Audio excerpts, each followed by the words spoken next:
Hai, Assalamualaikum. Nama saya Intan Syahizati binti Muhammad Roza daripada kumpulan 4 penulisan kreatif. Jadi pada hari ini saya akan melakukan pembentangan cerpen iaitu rangka idea sinopsis cerpen dan juga storyboard saja. Cerpen saya bertajuk Rindu yang Dikorbankan yang mana bertemakan tentang pengorbanan.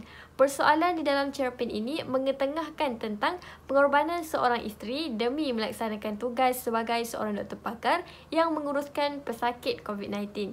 Saya memasukkan juga beberapa teknik plot di dalam cerpen ini iaitu yang pertama teknik pemerian, kedua teknik dialog dan juga teknik monolog dalaman. Watak dan perwatakan di dalam cerpen ini pula ialah watak utama terdiri daripada aku yang mana merupakan seorang doktor pakar di Hospital Sultanah Aminah Johor Bahru. Seorang isteri mempunyai suami dan juga anak-anak serta bertanggungjawab dalam melaksanakan tugasnya.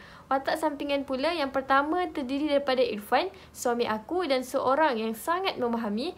Kedua, Dr. Hamizah iaitu sahabat karib aku yang juga merupakan seorang doktor. Ketiga, Alia iaitu anak aku yang baru sahaja berumur 5 tahun. Seterusnya ialah latar iaitu yang pertama latar masa iaitu pada waktu siang hinggalah pada waktu malam. Yang kedua latar tempat iaitu di Hospital Sultanah Aminah Johor Bahru, di dalam rumah aku, bilik pengarah di Hospital Sultanah Aminah dan juga di ward ICU. Dan yang ketiga adalah latar masyarakat iaitu masyarakat yang berbakti kepada negara dan masyarakat yang menyayangi anak-anaknya. Jadi beralih kepada sinopsis cerpen yang mana menceritakan tentang watak aku yang bercerita tentang dirinya yang bekerja sebagai seorang doktor pakar di Hospital Sultanah Aminah Johor Bahru.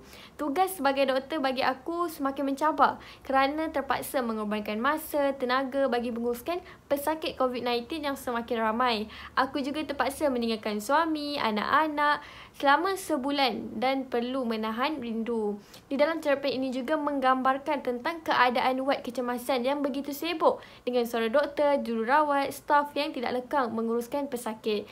Dan sesekali perlu menitik di dalam baju perlindungan mereka yang disarung. Penat, panas, lapar dan dahaga dilupakan demi merawat pesakit. Dan setelah beberapa bulan, aku akhirnya dapat pulang ke rumah dan dapat menemui suami dan anak-anaknya. Aku juga berasa bertambah gembira kerana mendapat khabar daripada sahabat karibnya Dr. Hamizah yang telah sembuh daripada COVID-19. Terusnya untuk storyboard pada permulaan menceritakan tentang aku yang baru sahaja pulang ke rumah. Iaitu aku membuka pintu rumah dan mendapati suaminya sedang tidur di atas sofa. Kemudian menyalam suaminya yang terjaga lalu menyuruhnya untuk tidur di dalam bilik. Dan aku juga mendapati anak-anak sedang lena tidur di dalam bilik mereka. Lalu aku meletakkan rapi bungkusan plastik yang berisi buku karya Temeh Abdullah yang dipesan anaknya. Kemudian di perkembangan cerpen, saya memasukkan beberapa teknik pemerian dan juga teknik suspense yang mana pada teknik pemberian menggambarkan tentang aku, doktor, jururawat dan staf yang lain sibuk menguruskan pesakit COVID-19 di dalam wad dan baju perlindungan yang dipakai bagi tujuan keselamatan sudah basah lecun. Dan teknik suspense yang dimasukkan ialah penulis berasa sedih apabila cutinya tidak diluluskan kerana dia diperlukan di hospital. Dan tambahan pula dia dikejutkan lagi dengan berita sahabat karibnya iaitu Dr. Hamizah yang menjadi mangsa COVID-19. Kemudian di pengakhiran cerita, saya memasukkan mood happy iaitu kegembiraan yang mana aku akhirnya dapat berjumpa dengan keluarga setelah sekian lama tidak berjumpa.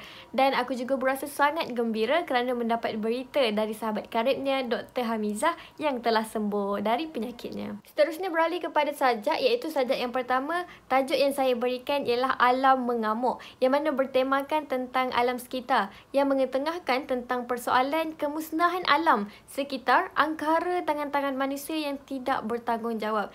Jadi mesej yang saya ingin sampaikan dalam sajak ini ialah kita seharusnya menjaga keindahan yang dianugerahkan Allah Subhanahu Wa Taala demi kelangsungan hidup dan kelestarian alam. Seterusnya adalah sajak yang kedua. Sajak yang kedua ini tajuk yang diberikan ialah Jiwa yang Hilang yang mana bertemakan tentang ketenangan dan mengetengahkan tentang persoalan kegigihan menuntut ilmu bagi mencari ketenangan hidup. Di dalam sajak ini mesej yang ingin disampaikan ialah kita seharusnya mencari ketenangan dengan cara yang sebenar iaitu dengan melaksanakan tugas sebagai seorang Muslim dan kemewahan juga bukanlah segala-galanya.